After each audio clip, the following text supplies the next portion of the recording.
قبل ما تبدأي تنظيف لازم ترتبي أفكارك. في الفيديو ده هقولك ترتبي أفكارك إزاي. السلام عليكم ورحمة الله وبركاته حبايبي، عاملين إيه؟ يا رب تكونوا بخير. فيديو جديد النهاردة وروتين جديد. وحشتوني بجد من الفيديو اللي فات، وشكرا ليكم وشكرا لكومنتاتكم الجميلة. النهاردة بقى يا بنات روتين كده، يعني بظبط كده علشان في تنظيف عميق بقى الفيديوهات اللي جاية وكده. فحطي لايك واكتبي لي كومنت.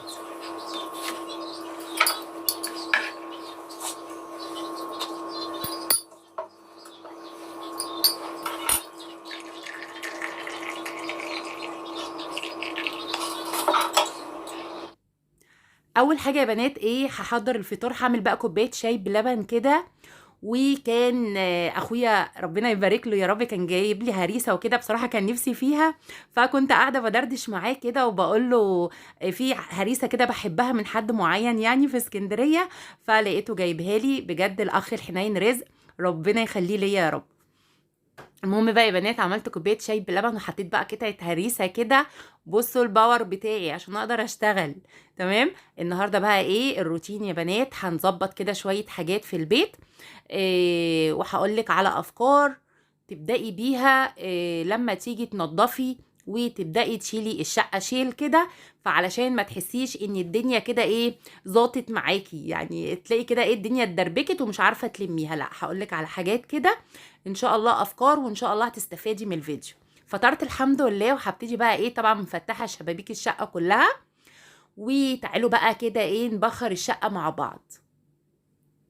كنت مولعة بقى الفحم اللي هو الفحم السريع ده. وحطيت بخور، وهفتح بقى كل الشبابيك كده والبلكونات. خلي الشمس كده والطاقة الإيجابية تدخل الشقة. ونشوف بقى ايه ورانا ايه النهارده.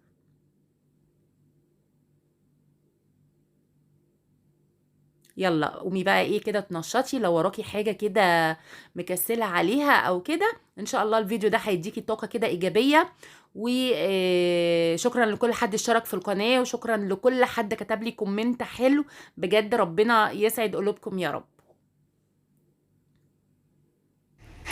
بصوا يا بنات هقول لكم دلوقتي انا هعمل ايه علشان تبقوا معايا كده ايه على الخط كده، ماشي؟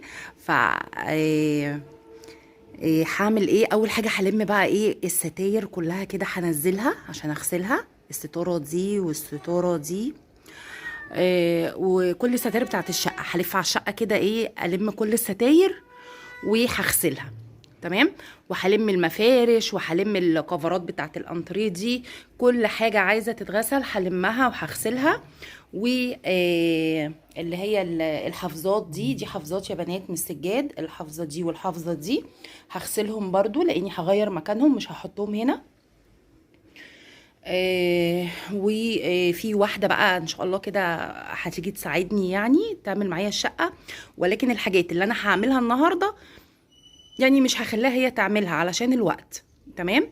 الشقه ما شاء الله كبيره فبتاخد وقت معاها. ففي حاجات انا بعملها كده قبلها، قبل ما هي ما تيجي يعني.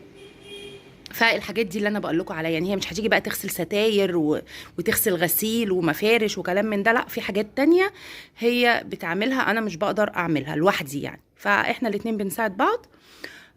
بس بصوا بقى انا عايزه اعمل ايه يا بنات. عايزه الصالون ده هجيبه هنا مكان الانتريه الجري ده. تمام. والانتريه ده هدخله جوه هنا. تعالوا معايا كده في اوضه الليفنج دي.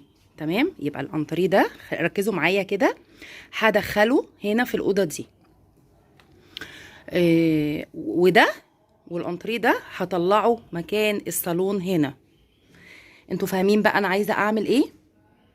هقول لكم تاني اهو. بصوا بقى الصالون ده هحطه هنا، والانتريه ده هدخله جوه، واللي جوه هطلعه مكان الصالون. متهيألي كده خلاص فهمت. ماشي. النزلات بقى دي اللي هي الجري طبعا هدخلها مع الانتريه ده جوه، هدخلها جوه علشان اللون. هنا بقى هطلع اللي جوه. استنى اوريها لكم بقى كده. هطلع بقى ده كده النزلات دي يا بنات، اللون ده كده هطلعه بره. هتبقى محطوطه مع الصالون. تمام. كلها الالوانات دي. فده اللي انا هعمله النهارده. الحاجات دي بقى يا بنات هتسهل عليا طبعا يوم التنظيف العميق ان شاء الله. يبقى كل حاجتي مغسوله. وتعالوا كده بس ايه نفتح. كل حاجتي بقى تبقى مغسوله وكده، يبقى الموضوع ايه سهل. وانقل بقى الحاجات كده من مكانها. ويلا بينا بقى ايه نبدأ يا بنات. هبتدي بقى ايه اول حاجة تعمليها لما تقولي يا تنظيف. هنبدأ كده ونسمي الله. اول حاجة لمي كل حاجة عايزة تتغسل. مفارش، كفرات، ستاير. عندك سجاد عايز يتغسل، لو انتي في سجاد بتغسليه اغسليه في البيت. عندك سجاد بتنزليه الدراي كلين نزليه. بالنسبة للبطاطين، في طبعا فينا بيغسل البطاطين بتاعته. يعني اول ما الشتاء يخلص كده بيحبوا يغسلوهم زي حالاتي كده. وبشيلهم بعطرهم. وبصراحه انا بنزلهم الدراي كلين، يعني اللي هي البطاطين التقيله. وبتبقى جايالي متغلفه ومتعطره وزي الفل. وفي بقى ايه بيسيبوا البطاطين بتاعتهم يقولوا لا على اول الشتاء نغسلهم. تمام. فايا كان لو انت ركناهم بقى من الشتاء اللي فات، يلا اغسلي بطاطينك. نزلي سجادك، لو في سجاد بتغسليه في البيت اغسليه. ويلا بقى ايه نلم بقى الكفرات وننزل الستاير ونلم المفارش. دي اول حاجة هتبدأي بيها. تمام. وطبعا آه اللي هيجي بقى بعد كده هيبقى الموضوع سهل بالنسبة لك. التنظيف بقى ده اهم حاجة، ان انتي بترتبي الحاجات دي، ان كل حاجتك تكون ايه مغسولة. وبالنسبة بقى للتنظيف والمسح والتراب والكلام ده، الموضوع ده طبعا هيبقى سهل. وتيجي بقى تفرشي كده هتلاقي كل حاجتك نظيفة. خلاص. هنا يا بنات بقى اخدت لميت الكفرات والمفارش وشلت بقى الحفاظات دي. الحفاظات دي برضو انا هقول لكم انا بغسلها ازاي. بصراحة يعني اختراع عظيم. اللي هي الحفاظات بتاعت السجاد دي انا بفرشها اهو من غير سجاد ولا حاجة، بحطها على السيراميك ومش بتتزحلق. انا عندي 2. وكنت جايبة كنت جايبة واحدة زي القطيفة كده شوية بحطها في أوضة الولاد برضو في الشتاء، ولكن النوعية دي أحسن. اللي هي الخفيفة دي. تمام. المهم بقى خلاص أنا لميت كل حاجة وهبتدي بقى أشغل الغسالة كده على الكفرات اللي أنا شلتها وحطيت المفارش الفواتح يعني. وهشغل الغسالة. هنا بقى ايه بحط ميه علشان الحفظات. انا بغسلها في البانيو. تمام. هحط بقى شويه اوكسي كده مع شويه ميه تكون سخنه. وهنزل ما تكونش سخنه قوي يعني، لاني الظهر بتاع الحافظه دي بتبقى عامله زي الجلد شويه. وبعد كده هبتدي اغطسها كده. طبعا انا بعملها بالمساحه كده دلوقتي، ولكن ايه دوسي عليها برجلك. انا طلعت بقى فوقيها كده وبقيت ادوس عليها برجلي. وسبتها كده ايه تتنقع حوالي 3 4 ساعات. سيبيهم بقى على ايه ما نشوف بقى الحاجات اللي احنا هنظبطها وننقلها. تكون اتنقعت كده في المسحوق. تقدري تحطي معاها كلوريكس الوان كمان. فالمهم انا نقعتها وشغلت الغساله وهرجع لها تاني. ابتديت بقى ايه اشيل بقى ايه ازق بقى. بصوا طالما شايلين السجاد ومفيش حاجه في الارض، فتلاقي ايه الموضوع سهل اللي انت تزقي. والحاجه يعني الموضوع بيبقى سهل اللي انت تنقلي حاجه من مكانها. وعايزه اقول لكم بجد بتبقى راحه نفسيه جدا اللي انت تنقلي ايه كرسي مكان كرسي. بجد التغيير ده بيبقى مطلوب. عارفين عينك بترتاح كده لما تنقلي حاجة مكان حاجة. المهم بقى خلاص اهو بصوا الدنيا اتعملت معايا. ولكن اهو هنا بقى خلاص حطيت بقى كل حاجة مكانها. طلعت بقى الانتريه اهو ده بره اللي كان في اوضة الليفينج، وحطيت الصالون الناحية التانية. والنزلات بقى والستاير دي اللي بره معرفتش افكها، فاستنيت ابني بقى لما يجي هو فكها. علشان يعني انا شلي الستاير دي شالها. والنزلات قال لي لا يا ماما لازم مفك. ولما ارجع بالليل بقى بفك لك النزلات دي. لو تفتكروا اول ما ركبتهم جداد كان هو برضو اللي ركبهم. ربنا يحفظه يا رب ويحفظ ولادنا كلهم يا رب. فالمهم نزل لي الستاير. وقال لي النزلات ايه هيبقى بالليل يعني. لما ارجع بقى ايه هفكهم لك عشان بمفك صليبه وحوار بقى. المهم ايه كنست الارض كده بالمقشه على السريع. بصوا انا نقلت طبعا كل حاجه في مكانها من غير تسييق ولا كنس ولا اي حاجه، لاني ان شاء الله بكره بقى كده ان شاء الله هيبقى في بقى تنظيف، وكل حاجه هتتشال من مكان ويتسيق تحتها، وهنبتدي تنظيف عميق.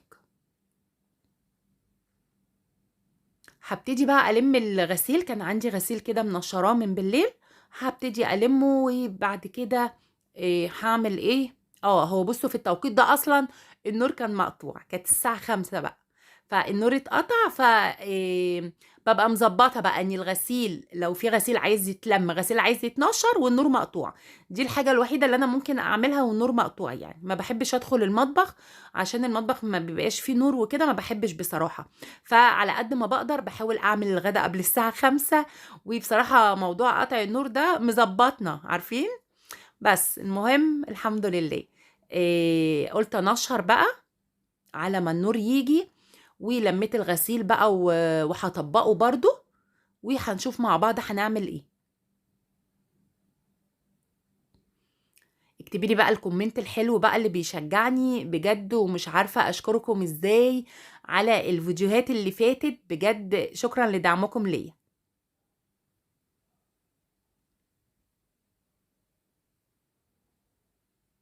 نشرت بقى يا بنات الغسيل، وبعد كده طبعا انا ايه هندخل كده بقى خلاص نشرت كله. وعلى فكرة برضو بالليل برضو كنت بقى إيه نشرت تاني، لاني غسلت بقى الستائر اللي هي بتاعت الريسبشن دي، هتشوفوها برضو دلوقتي. هنا بقى خلاص اتنقعوا حلو قوي والنور جه. فقعدت بقى اغطس برجلي كتير كتير. بصوا المية بتاعتها لونها عامل ازاي، مع اني والله لسه غسلاها يعني من حوالي ما فيش يعني 3 اسابيع كده، بس برضو بتنزل لون. تمام. وابدأي بقى اغير المية بتاعتها، بقيت اغير المية بتاعتها كذا مرة. وحطيت شوية دوني كده يبقوا ريحتهم حلوة، وبرضو ادوس برجلي لغاية ما احس كده ان المية خلاص بقت رايقة ونظيفة. سبتهم بقى يتصفوا كده على حرف البانيو. بس انا عايزة اشيلهم عشان عايزة انقع الستاير. جبت كرسي بلاستيك يا بنات، عارفين الكرسي البلاستيك اللي فيه فتحات ده بقى دخليه الحمام. لو انت بتغسلي بطانيه، بتغسلي ستاير، بتغسلي الكفرات اللي هي الحفاظات دي، اي حاجه عايزه تصفيها عشان الميه ما تنزلش على الجيران. تمام. فتحطيها على الكرسي ده بتتصفى خالص. عارفين انتوا الميه بقى بتنزل من الفتحات دي. المهم بقى انا هشيل الكفرات دي واحطها على الكرسي، وهنقع كده الستاير دي بتاعت الريسبشن.